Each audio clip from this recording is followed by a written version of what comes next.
case. We do know that people know where he is. We need those people to come forward and provide us with some tips as to his whereabouts.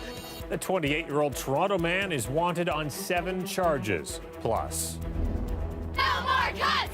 No more cuts! Classroom sizes can swell up to 40 students. Students are not for this change. Ontario students stage a province-wide walkout to protest education changes. And a second bedroom, a breakfast nook, a spare wall. In Toronto's hot real estate market, the definition of what makes a den is totally up for debate. Good evening, I'm Mike Wise. York police say they've identified a 3rd suspect in the kidnapping of a Markham International student almost 2 weeks ago. It's the latest development in a case they say is generating plenty of tips from the general public. Adrian Chung has the latest. A 3rd suspect, named and pictured, 28-year-old Muzammil Adow, is on the run, believed to be armed and dangerous. He's accused of playing a key role in an armed kidnapping. He is clearly capable of violence, as he was one of the suspects that got out of the van. A major investigation began in late March after 22-year-old Wanzhen Liu was allegedly kidnapped in an underground parking garage in Markham. Security cameras captured 3 suspects tasering the Chinese national, then speeding off in a van with stolen plates. Days later, Liu was found alive in Gravenhurst. The first Canada-wide warrant went out for Abdullahi Adan. He turned himself in and is due back in court tomorrow. Then, tips led to a search warrant at a Brampton high-rise Tuesday night as police arrested a second suspect, Hashim Abdullahi. We are still seeking a 4th suspect. We know they were all involved in the kidnapping that night 2 Saturdays ago. 3 of them got out of the van. 1 of them was driving. Police say as a precaution, Liu is in a secure location and confirm a ransom note was sent to his family. Police say the sheer number of tips they've received from the public is what's gotten them this far. The arrest of 2 suspects, the naming of a 3rd, and detectives are hoping this will lead to another arrest, along with the identity of the 4th suspect, the driver of the van, to be revealed by someone who knows them. Adrian Chung, CBC News, Toronto. We are following developing news about Willowdale councillor John Fillion. He says his car and house was shot at early this morning. In a statement, Fillion wrote, at approximately 1:40 a.m. this morning, multiple bullets were fired into my car, which was unoccupied, and another bullet into my home. No one was injured. This follows an incident 3 weeks ago in which a man with a weapon attempted unsuccessfully to force his way into my home. I suspect I have been targeted and that this is related to my work as a city councillor.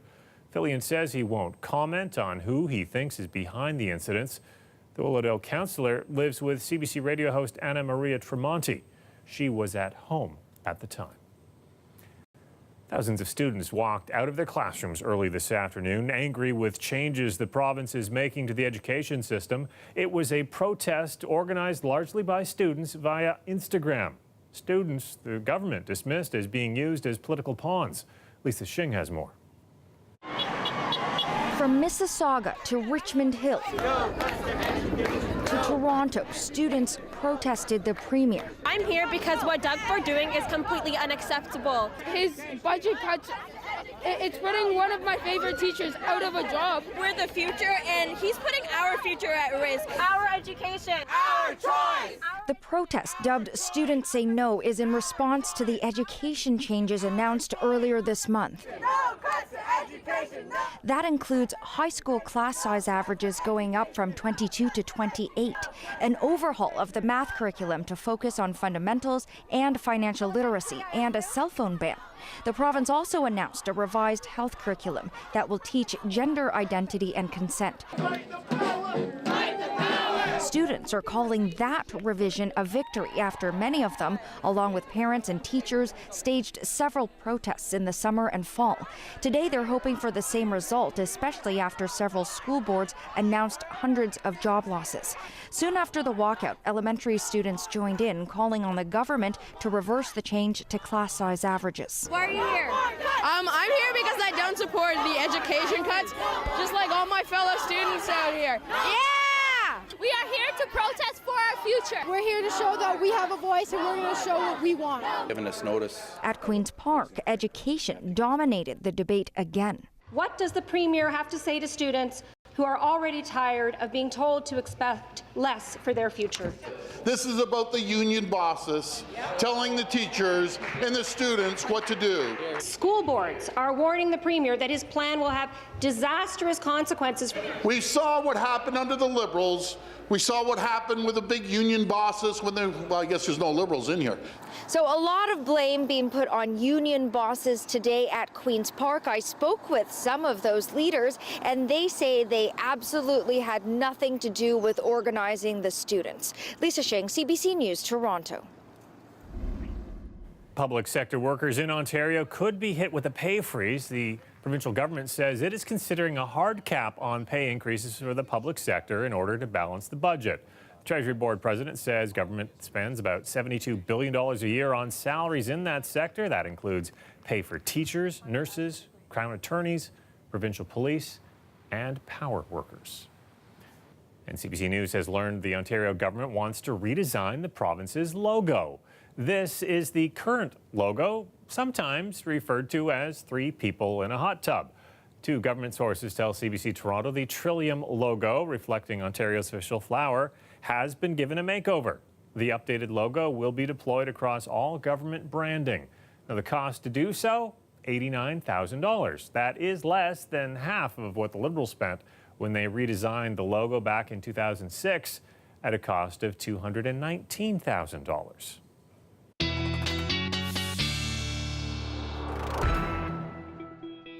Our Colette Kennedy here is now with a first look at the forecast. And Colette, some wet and potentially slippery weather on the way.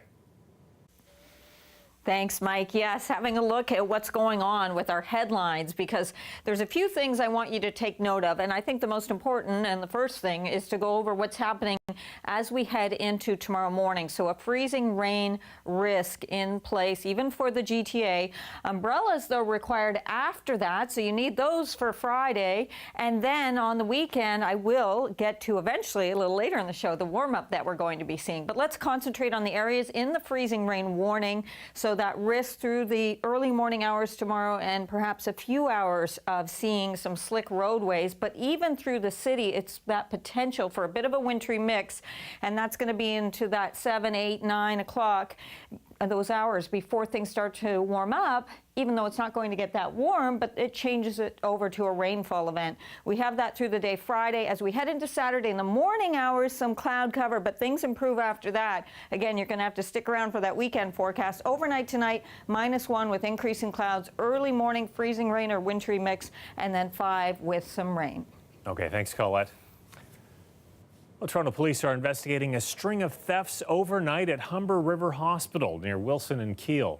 Several patients, even some visitors, woke up this morning with their wallets and other personal belongings missing. Alice Chasson has the details. Police are searching for a woman who allegedly posed as a visitor last night. She managed to steal from multiple rooms on multiple floors. I spoke to a woman who's at the hospital visiting her 95-year-old mother-in-law. She had her jacket and her wallet stolen. She says if you can't feel safe and protected at a hospital, where can you? They say everybody's responsible for their own items, but if you're sleeping over in a hospital, you would think everything is okay. Let's try to get these people and put them in jail. That's where they belong. Be careful. Don't bring your wallet. Bring 10, 20 bucks with you. And that's it. Leave everything at home or lock it up inside your trunk. The suspect already used Lena's credit card, spending hundreds of dollars at different gas stations across the city. So the police are going to be able to track the suspect's spree. The hospital came out with a statement saying as soon as hospital staff became aware of what happened, security was called in shortly after that. And the police were as well. We are obviously coordinating fully, and we all hope this matter can be fully resolved as quickly as possible. This hospital has a 24-hour visitation period. There is security at each entrance overnight, but at no point do people need to declare who they are or who they're visiting. When asked about whether they should consider a system like this, hospital staff say they haven't had an issue like this before, so no, they haven't had to consider it. Humber River Hospital is pretty new, and it's a state-of-the-art facility. They have about 1,200 security cameras, some of which captured the woman's face. So hopefully it won't take too long for the police to find her. Ali Chiasson, CBC News, Toronto. In your regular apartment or condo, you've got a living room, a kitchen, a bedroom, and then there's the den. Every day in the city of Toronto, people walk into condos listed as a 1+1 or a 1+ den, and they cannot find the den. They do not know what the den is. Coming up, why any little bit of space can be considered a den and how that can hinder your real estate hunt.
The latest immunization stats have some health officials in the province scratching their heads. Nearly a quarter of 7-year-olds enrolled in Toronto schools do not meet the minimum vaccination requirements. Greg Ross went out to find out why. With outbreaks of the measles virus on the rise worldwide, some health officials here in Toronto wonder if we could be next. I do worry, though, because these illnesses, like I said, can have profound impacts. As of last month, the immunization coverage rate for measles, mumps, and rubella among 7-year-olds was just over 76% in Toronto, well below provincial standards. It should be up to 90 to 95% for it to work. Measles is incredibly contagious. It spreads like wildfire from person to person. If you're in the vicinity of someone who has measles, you have a 90% chance of catching it. Parents are responsible for reporting vaccination information to Toronto Public Health. Overall, their statistics indicate that 89% of students aged 7 to 17 are up to date on vaccinations. Dr. Vinita Dubé with Toronto Public Health points to several reasons why they are much lower among 7-year-olds. There may be a delay in either receiving that vaccine or in letting public health know that you've received that vaccine. We also know that newcomers who come to Toronto may have to restart their vaccination series or get their records translated, and so there may be a delay there as well. According to the Ontario Immunization of School Pupils Act, students are legally required to be immunized in order to enroll in school. There are medical exemptions, and parents opposed to vaccines can opt out based on personal beliefs. People who choose to get a philosophical or religious exemption for their child make up less than 2% of children in Toronto schools. And that number has been about the same for the past many years. One statistic that is on the rise is the number of parents who aren't sure where they stand on the issue. We do know that about 20% of parents are what we call vaccine hesitant. So they have questions about vaccines, they're unsure about vaccines. Dubé admits there is concern that this could lead to a higher number of parents applying for exemptions based on philosophical beliefs. In order to curb that, Toronto Public Health requires parents to first complete an immunization information session. Greg Ross, CBC News, Toronto. So what is a den? Well, that's actually a question the Toronto real estate brokers are asking. One picture says there are provincial standards for bedrooms, kitchens, and bathrooms, but no rules for dens. And as our Taylor Simmons found out, that can actually be a hassle for renters and buyers. This is way too small to be a den. It's basically a closet. This is way too narrow to be a den. This is just way too open to be a den. They're throwing a vacuum in here. This, I don't even know what this is. David Fleming has dedicated many a blog post over the past few years, raising awareness of the den. Unlike other rooms, there are no specifications in the province's building code or requirements from the city for a size or feature that makes a den a den.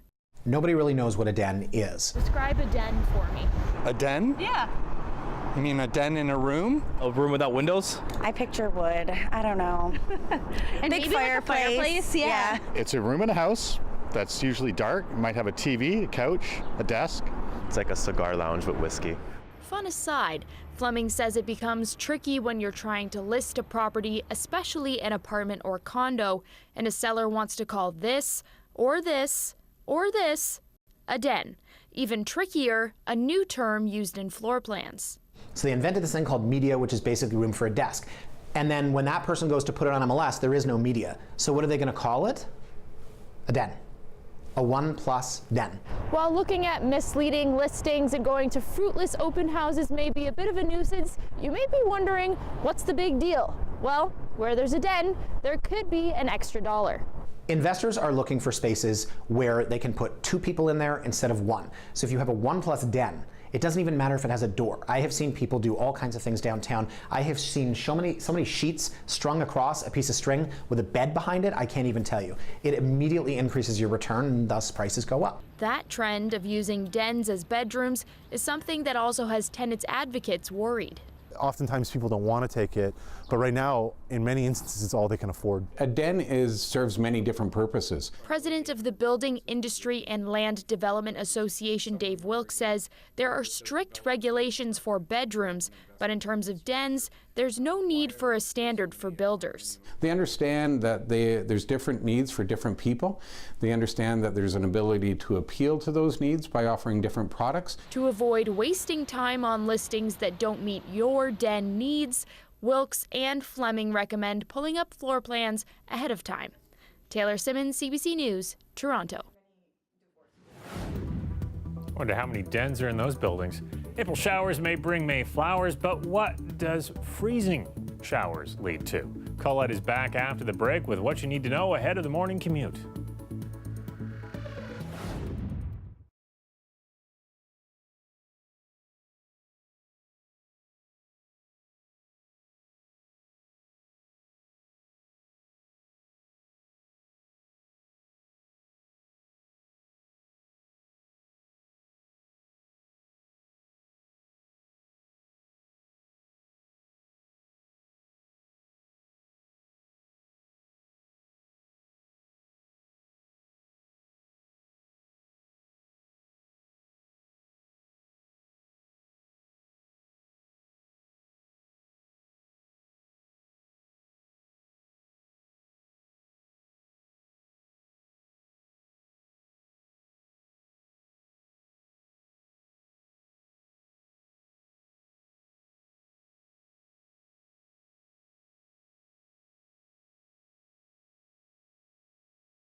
The weather update is brought to you by Train Extreme Conditions Testing. It's hard to stop a train, really hard. Train, the most reliable heating and cooling brand.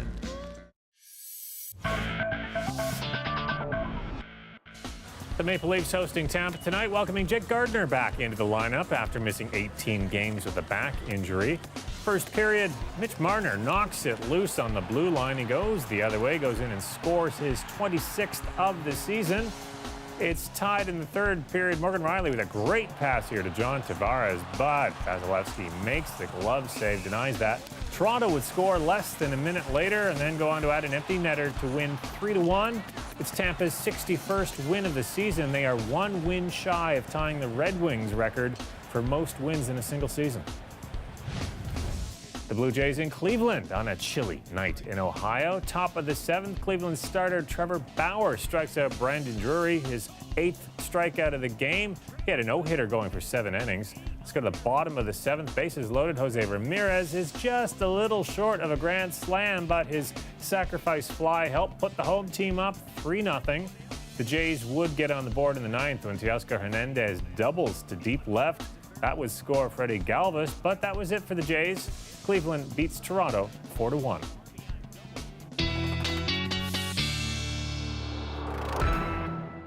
And this is a live look tonight at Covenant House on Gerrard Street, where the annual Sleep Out event is just getting underway. That's when community leaders spend a night on the streets to raise funds and awareness for Covenant House. It provides shelters and other vital services to homeless youth. Now, just in the last hour, Covenant House tweeted that they've raised almost $650,000 this year. Congratulations to them. Temperatures hovering just above 0 degrees right now, and there's a risk of some freezing rain on the way. What a night to be outside. Colette is here now with a look at your long-range forecast. Colette?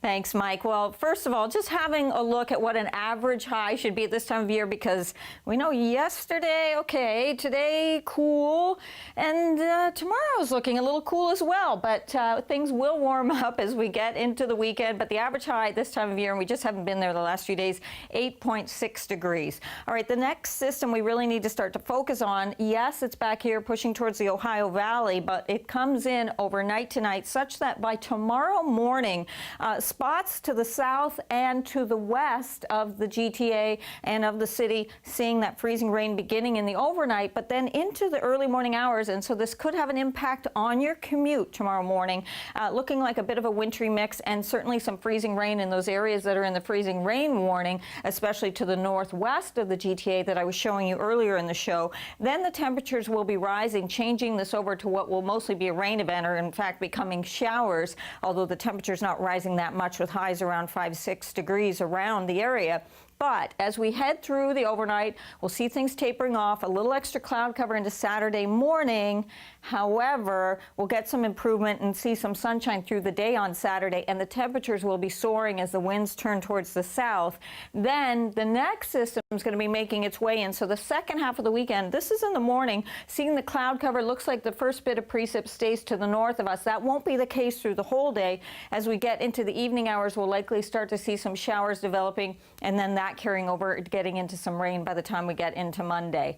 Overnight tonight in southwestern Ontario, the system hitting you a little bit sooner, 2 to 3 degrees in most cases. Could be a little bit of a mix into Sarnia as well, that possibility once it gets to you in London. 1 for your overnight low. Tomorrow's highs, though, 14 for Windsor. 40% chance, though, is still seeing some showers later in the day. We'll see that system moving away from you. Overnight in the GTA, lows of -1, -2. St. Catharines faring slightly better. Quiet. The active weather's not in the overnight. It comes tomorrow morning and then through the day, as I say, as the temperatures, they're not getting very warm, but enough to change this over to being mostly rainfall that we'll be seeing south of not only the 401 but the 407. Eventually, in the morning, though, some slick roadways there. Friday's high 5, Saturday, clouds in the morning, and then again later on into the afternoon, but in between some sunshine, and 13 for the high. Still mild Sunday, Monday, and Tuesday, but Sunday we have more clouds, and Sunday night into Monday we'll see those showers redeveloping and lingering into Tuesday. And by the way, after that, the temperatures actually look like they're going to take a bit of a plunge, but let's just deal with some of these nice positive temperatures that we'll be seeing soon. Enjoy it while we can. Thanks, Colette.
With the Stanley Cup playoffs just around the corner, 100 kids in the GTA took to the ice for the last time, all part of Hockey for Youth. Now, that's a program that makes sports more accessible to newcomers and underprivileged kids. We checked in with the athletes who were celebrating more than goals today. This is my dream, and I'm doing my dream today because of Canada, and I want to be a proud Canadian citizenship. Thank you guys very much. I love Canada. Let's go. You're double shifting. We're double shifting you today. It was Friday, and then I asked them, like, where are you guys going? And they were like, we are going to play hockey. I was like, which hockey? They're like, ice hockey team. And then I was like, I want to play too. When I stepped for the first time, I fall down. But after that, I learned how to skate and then how to stop. And now I can do how to play hockey. 90% of the cases, they've never skated before. And so really we had to teach them how to skate, teach them how to put on all of their hockey equipment. Because the skating is too tight, it is so hard. They're falling together, they're getting up together, they're learning a game that they didn't know anything about. And so they're really happy and they're excited to actually now play in games. Well, we have an update to a story we brought you last night about Rev the Border Collie. Now, Rev and his owner Madison, they live in Georgetown. They made it to the finals for the World's Most Amazing Dog. That's a show that streams on Facebook Live. Well, the results of that contest were announced tonight. Unfortunately, Rev came in third, but we think he's still pretty amazing around here. Well, someone else who's pretty amazing, Terry Gilliam, is on Q tomorrow. The Monty Python founder and acclaimed director is talking about his new movie, The Man Who Killed Don Quixote, which will finally be screened for one night only in Toronto. It's taken him 20 years to work on this particular project. He'll talk about that tomorrow at 10 a.m. I'll see you back here tomorrow night at 11. Have a great night.